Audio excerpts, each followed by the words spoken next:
Hey everyone, welcome to Princess Gay. I'm your host Connie, and today we are here with my blind reaction. This is going to be a very quick one to the Darryl McGee theme song Takeover.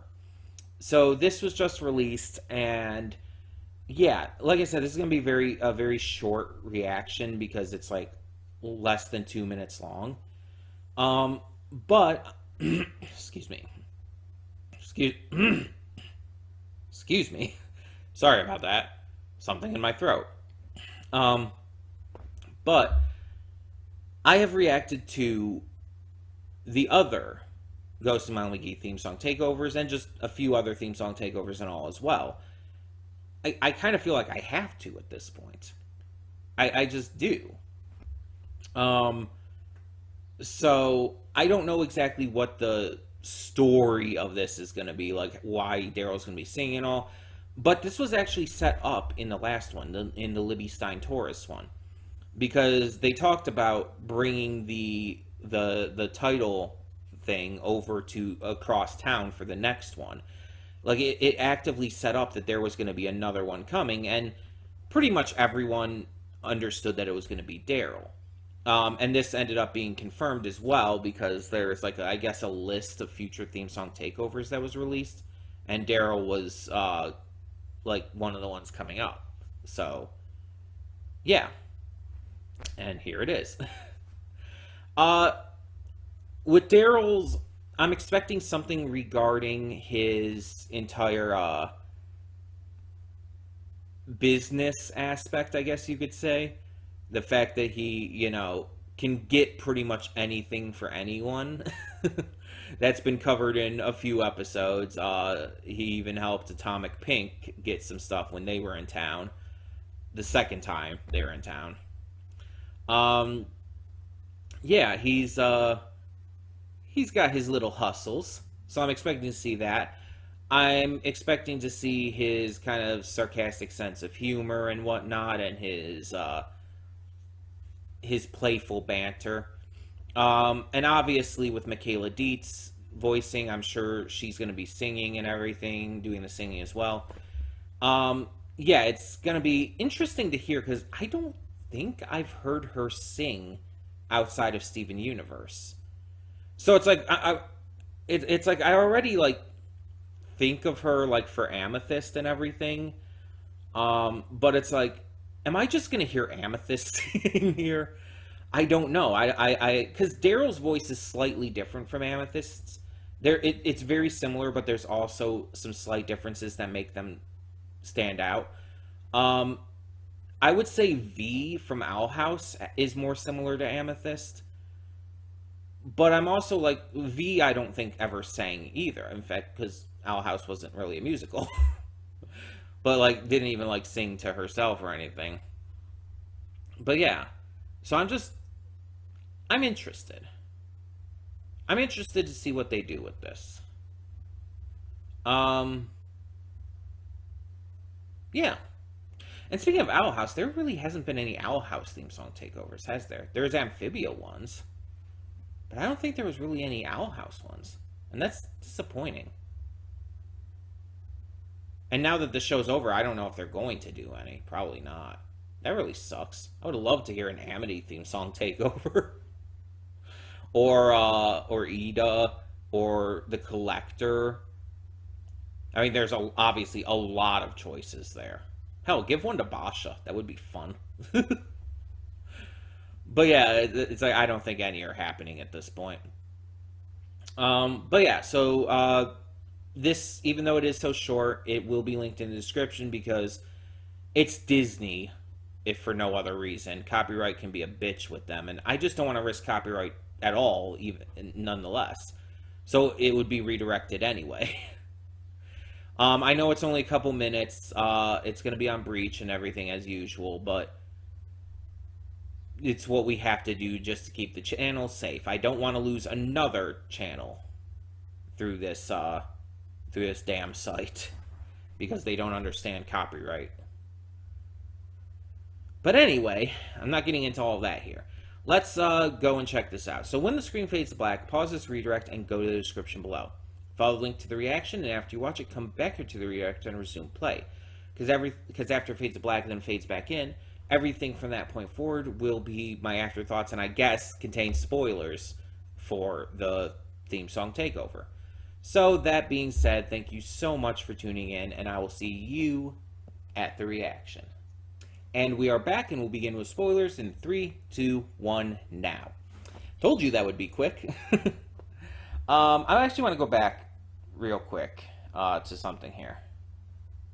I didn't get a good look at all of them, but there's like those bootleg DVDs that he was selling.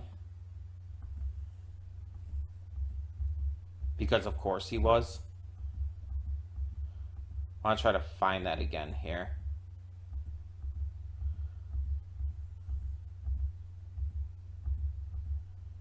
Trying to remember what part it was at. Oh, I just saw them. Okay. Okay, I saw the Owl House one. But there's also a Ghost and Molly McGee one. Amphibia, and I assume that's Starverse in the back. So the Amphibia one is called Reptilia. And looks mostly the same, just color differences with the clothes. And Sprig looks different. Ghoul and Holly Huggy. Both of them look notably different. The Hoot Home instead of Owl House. It's just Hootie. It's really not that different. There's just like some differences in shape. That's it. And it's very minimal. And the one in the back, it looks like it says Moon Versus, maybe. You can see like an MOO and then Versus below. So it's funny that that's like a bootleg version, because there's a character in that series named Moon. It's Star's mother. So it's funny. I also really loved the joke about NFTs. Also, Darryl like doing all these scams and stuff. It's like, and the fact that NFTs is listed in there, it's like, oh yeah, you're mocking NFTs as the scams they are. I can dig that. But also, him not even knowing what they are. It's like, and Molly getting a virus after. It's like, it's so good. It's so good. It's like, yes, mock the NFTs. Mock them. I love it, because NFTs are fucking garbage. NFTs are terrible and, destroy the planet and shit. They're not good. They're just unethical and just not good. They're just also terrible quality. But yeah, it's a literal pyramid scheme like that gave me a chuckle. And ending with like a political visual of him in a suit and everything. With the singing, I kind of like I was kind of proven a little right there.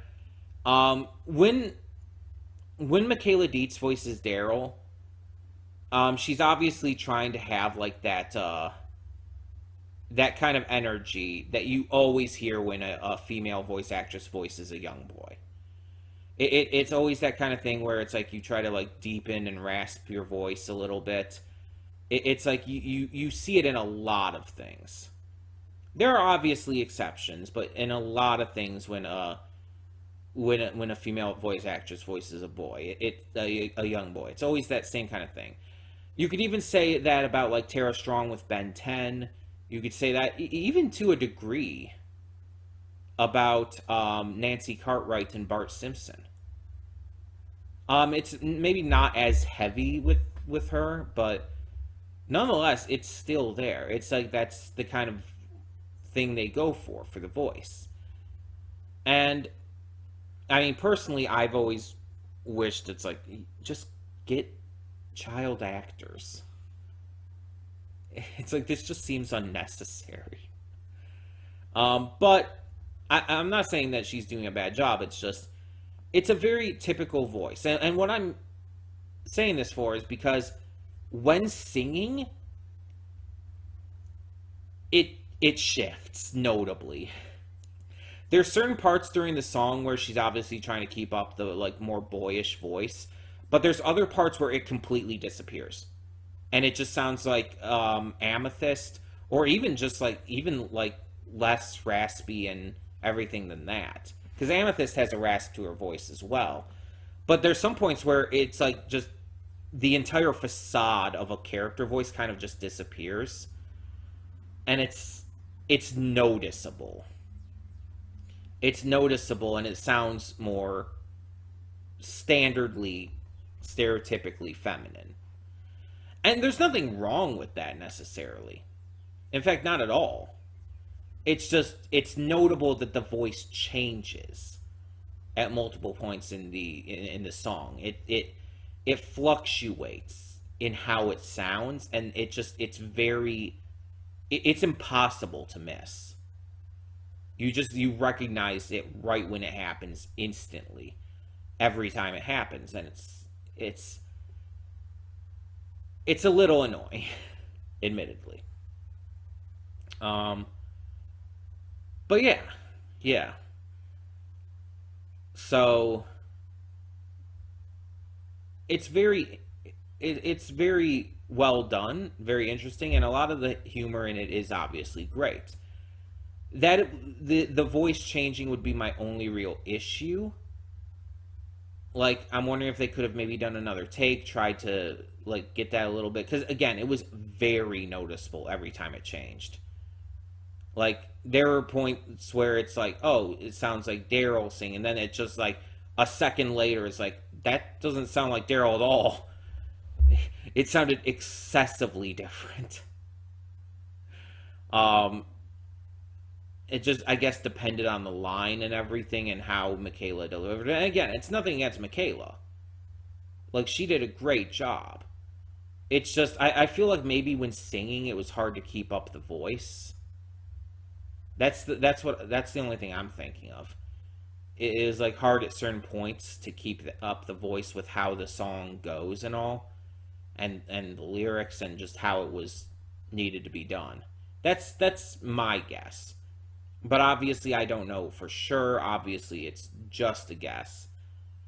But either way, I enjoyed this. I didn't enjoy it as much as Libby's, but also to be fair, I'm biased. And Andrea's is still the best of the Ghost of Melanie McGee ones. Like that's just, I don't think that's ever gonna change, honestly. Because how could it? It's like it's Andrea, and it's perfect for her. It's so entertaining too, just especially seeing Molly and Scratch kind of arguing with her and like trying to like get a word in, but she won't let them. It's really funny. But this one was good. I enjoyed it very much so, and yeah, it may be my least favorite of the Ghost of My League ones, but I still loved it. So tell me in the comments below, what did you think of the Darryl McGee theme song Takeover? And for now, I'm Connie and I'm signing off. See y'all next time.